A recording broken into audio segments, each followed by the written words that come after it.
My name is David Wagner. I live in Scotland, Connecticut. I am 72 years old, recently turned that old, and when I was younger, in my very young days, just out of the service, I became involved in the anti-fluoridation program in Connecticut and delivered a petition of 30,000 signatures to the Attorney General of the United States several months later. Yes, I became interested in fluoridation of water one day when I had got on the service fairly recently. I was reading a newspaper article about fluoridation of the water in Jewett City. That's the town that I lived in at the time. And I became really quite curious about it and decided, well, I would research as much as I could and find out what I could about fluoridation itself. So I started writing different places for information.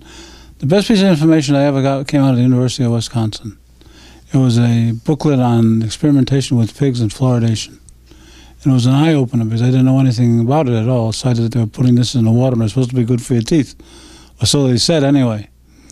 And as I got into it more and began reading the articles and information that I had, I was running down most of the leagues. I developed a pretty good idea of where it was going and what they wanted to do. The idea of putting medication of any kind in the water supply is just mass medication without history and a precedent of medicine. That's the thing. This was the first time it was being done in that instance. It wasn't like chlorination, which they used to like to confuse people. Chlorination is for the purification of water, and fluoridation is for the treatment of water, so that it will appear in the water supply itself. Two types of fluoridation I also learned was the sodium fluoride, which is a synthetic type that they buy, which is potentially more powerful and more, I don't like to use the word poisonous, but it is.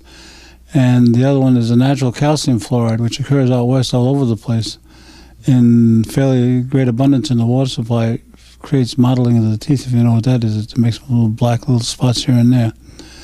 But that only happens to young people. There's an interesting aspect of that because that protects you against the poisonous nature of the substance going into that.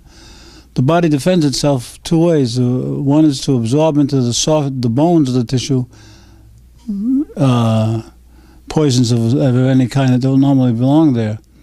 And the other one is you reject it, quickly through the kidneys, but a lot of it always lingers on.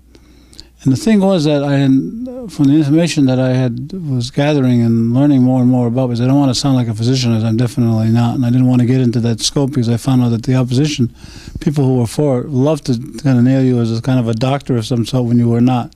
So I kind of steered away from that and kept to the facts that I could get to them.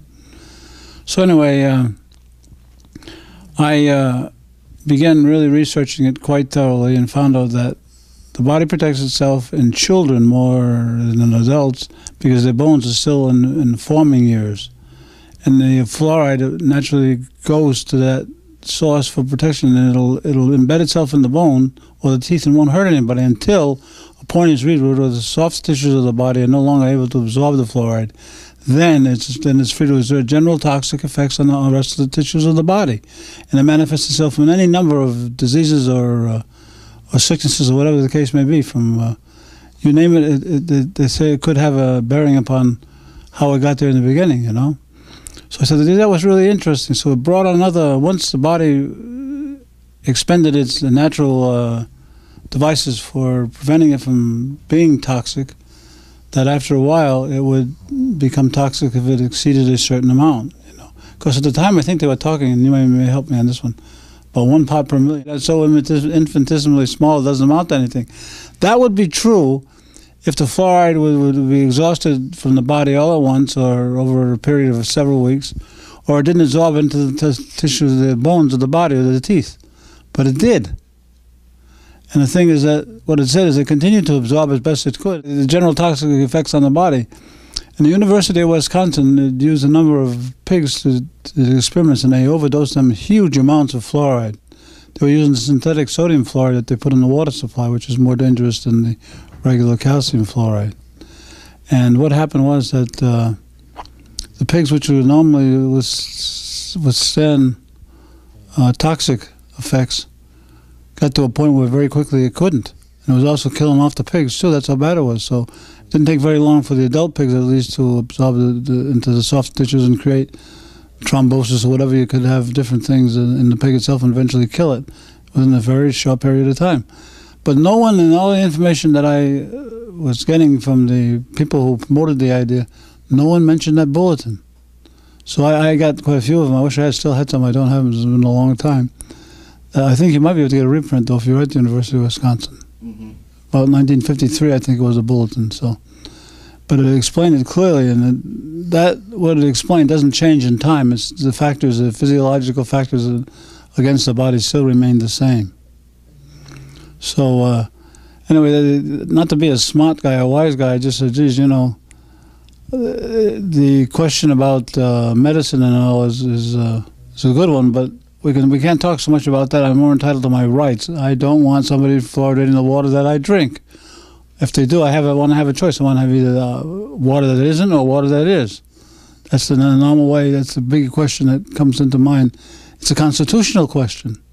It's the right to say no, especially with your own body. We hear this thing about women and their own bodies. Well, what about our own bodies and fluoridation? Nobody seems to pay any attention to that. So that issue doesn't go away. It can't. It's out there. And it's out there for a reason. I think there's going to be a really big disaster, and they're going to find out that the effects of fluoridation for all these years have really taken a massive thing upon the population itself. Well, first off, I couldn't oppose it except in town as best I could, but there was they don't have a referendum on it or anything like that.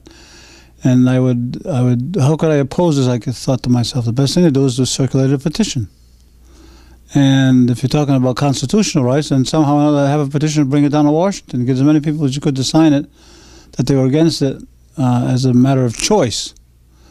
Not against it because of his medical qualities or lack of them, but you had a choice either to choose or not to choose. So I went around and for a period of probably about 6 months circulated a petition and collected about 30,000 signatures, if I recall. Everybody that I met was aware of it. There's a lot of emotionality going on with the issue in the towns, especially in Plainfield, in Jewett City and other towns. So people were aware and involved of what was going on, and they didn't like the idea either. They just didn't like the idea that they had no choice except to accept it, and they piped it right into their house, so you didn't have a choice to turn it off or separate it out. So that really seemed to be the underlying aspect of it all, is that people didn't have the right to say no. And in this country, you got to have the right to say no. I had just got out of the service, and I had enlisted during the Vietnam War. Fortunately, I didn't go there, but I saw enough bodies come out of there. Said, you know, we were fighting for the right to say no, and that was really my motivation. Was that I think it was about time to do something. So I got in my little Volkswagen and went all around, stopped at different places, got a lot of people to sign it. Then I made arrangements to meet with Attorney General. Was it Clark? Wasn't that his name? Mm-hmm. Yeah, what was his first name? I can't recall. Oh, yeah. I'm not sure. So I called the office, and they said, okay, I could come down. I actually made an appointment to see him, so I went down to Washington and appeared in the Justice Department office.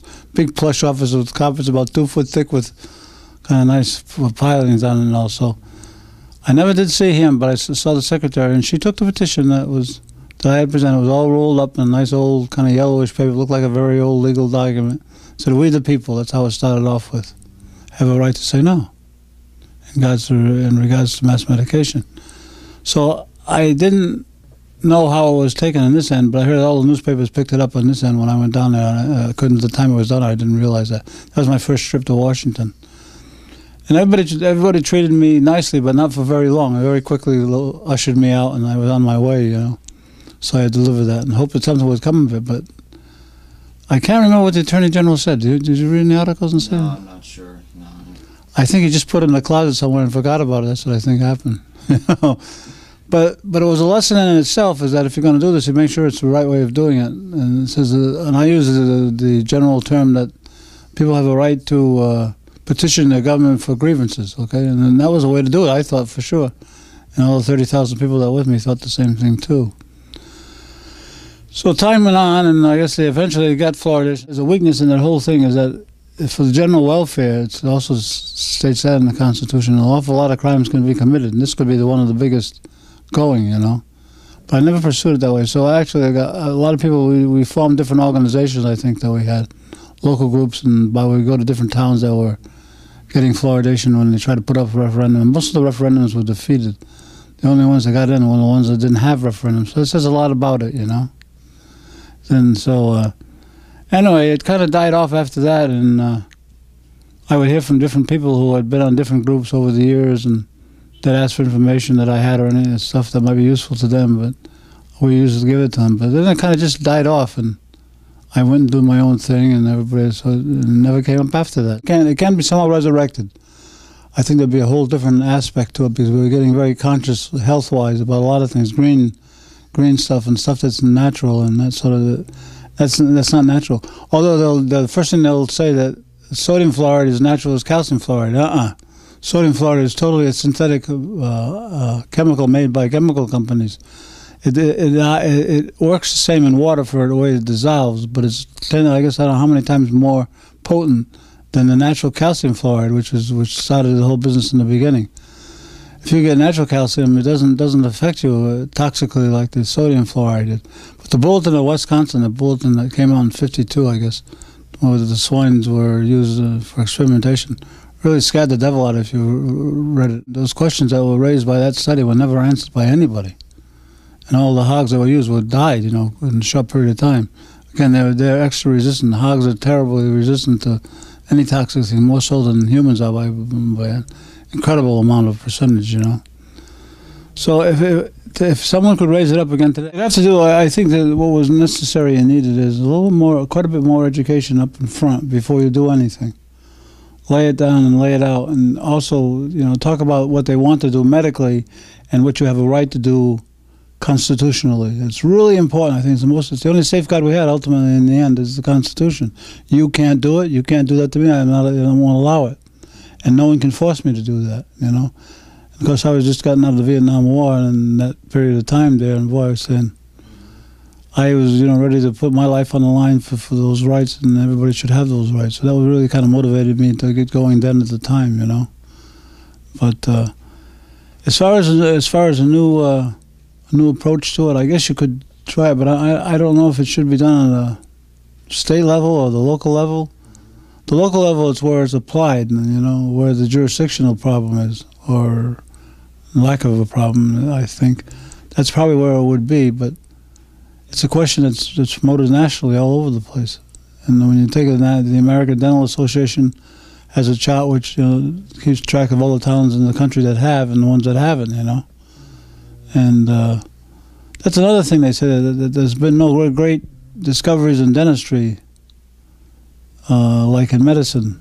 That was one of the things that they were really using as the shining banner of something that we've been able to do, but too many risks involved in that, So, but it would be nice to see new groups forming, but I think the approach should be different and thought out. I really don't know exactly which would be the best way to do it. But actually, they show some of the pictures. I don't know if you've seen some of the pictures of the fluoridation. The guys with masks and everything could kill you, It's a rat poison, too. It's warfarin. That's what they use it for a blood thinner in the human body now for different things in very small amounts. But there is a danger. There always is. It does a good job on rats in an amount greater than 1 part per million, If you put it out, it'll kill them. And what it does is it drives them to drink water, and then it blows their intestines apart, and kills them. But that could also happen to humans. The Germans may have used that, too, in some of the concentration camps, just to find the best way to exterminate, So there's no good history with fluoridation at all, none. None that you can look over and say, I got a great set of teeth. I don't. I have a lousy set of teeth. I have a lot of false teeth, too. But there isn't anything that can be done unless, and I don't know whether everybody fears that study that it was done. Just want to keep it quiet and don't even talk about it. I could talk in groups, and they would answer most questions. Even when they had a doctor or two, I just simply referred to the findings in the study, and they had no answer to that, But it's very dangerous. And of course, another precedent is that they can do it for one thing, for fluoride. They can do it for any number of things. That's the way it doesn't. It opens a door. In democracy, an exception to the rule becomes the rule. That's the danger. Because we're giving up our rights for somebody's idea of fluoridating us, medicating the water supply is the easiest way to get it to us. Well, how about any other things? Tranquilizers all keep us down, keep us mellowed out, and anything is possible if you can get for the purpose of health, the health of the population, health of the body. That's a big sell. Everybody, and you can't be against the health. You shouldn't be against health. But it's what they try to sneak in on the side to do that really should be looked at thoroughly. Wisconsin Bulletin covered every aspect of experimentation with swine. You know, they use heavier doses in some and less in others. And there was a severe mental handicap by doses that were extra larger and large amounts than they were using in control groups and versus non-control groups. That study really told a clear indication to anybody that wanted to read it that it was a very dangerous thing, and it could have had to be handled a little bit more carefully than the way it was being handled, you know. Because in reservoirs, they bring bags of fluoride up to and they have to use all kinds of special masks and everything else, and all that stuff gets out. Whether you could poison an entire population by dumping it in the water, I don't think that's possible. It would dilute it down too much. But it would have an effect otherwise, and that's the danger of it. Unless you can continually over-medicate, if I want to use that term, instead of 1 part per million, 10 to 12 or 15 or 20. After a while, it would definitely, the population would be becoming sick and everywhere. And there's been sicknesses that they haven't been able to point to as what was the cause of it in different cities. I saw occasionally, they check everything except fluoride. And in 1 or 2 studies I see, I don't know where it was, out in the Midwest somewhere, they said, someone brought up the question that it was, and then the thing was, no, it would never be fluoride. Just quickly, just shut it off. And that's wrong. You got to experiment. You got to find out why it is so, and eliminate that possibility. And when they start doing that, they're going to find out they should have never used it in the beginning. Anyway, ability to mask other physiological effects of different chemicals in the water, whether it's heavy metals or whatever the case, the fluoride dominates it all. It generally combines with it, and it changes the chemical molecule to like calcium fluoride or sodium fluoride. It does. They join together and they form it, but it forms either stronger. In most cases, when it does that, whether it's mercury or otherwise, forms greater toxic substances than they were separately before.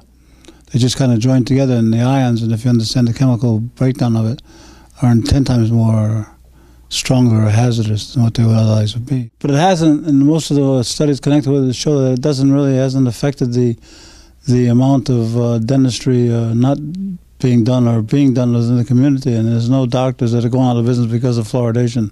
So anyway, that's a big factor. It doesn't do what it says it's supposed to do. The doctors who knew about it were the ones that were concerned with promoting it. They worked for the state or being funded by the state. They had salaries. That was their job, to go out and do that. They knew about it, or they promoted it. They didn't look at the bad aspects of it, just the good aspects, if there are any anyway to begin with. And most doctors that I talked to that were not involved didn't realize in the extent or the depth of what was being done. They just didn't do that.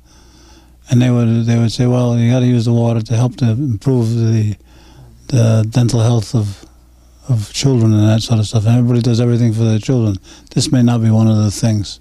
Probably the best thing to do would be involved in locally. But if you want to focus more attention and you want to get more results, you probably should do it statewide, you know. I think you'd be okay doing that, doing it regional wide. But the best thing to do is to join with other groups that have already got started. Just join together, and there's a lot of strength in numbers. I would still believe that, too. In democracy, that's the case anyway.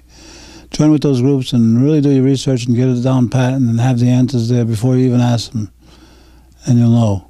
And that's the best thing to do. So I guess you can start locally, but move to expand statewide. And nationally would come after the states were involved.